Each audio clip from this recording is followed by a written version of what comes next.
Magandang araw sa inyong lahat. Welcome to my YouTube channel. At ilang weeks na tayong hindi nakakapag-fishing. Gawa ng medyo nalilibang tayo dito sa bago nating karil, aquarium. Low cost lang ang ating pag-set up dito. Yan, binili lang natin dyan yung isda at saka yung mga halaman. Tsaka poster na rin sa likod. 80 pesos yung poster, tapos yung isdang maliliit 10 piso isa, yung goldfish. Then yung malaki 50 pesos. Yan, yung ilan dyan kasi dati na nandito sa bahay, tulad ng aquarium, tapos yung pump, tapos yung barrel.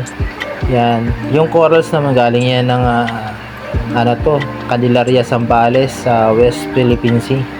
Yan, kung yung pumunta tayo doon. Yan guys.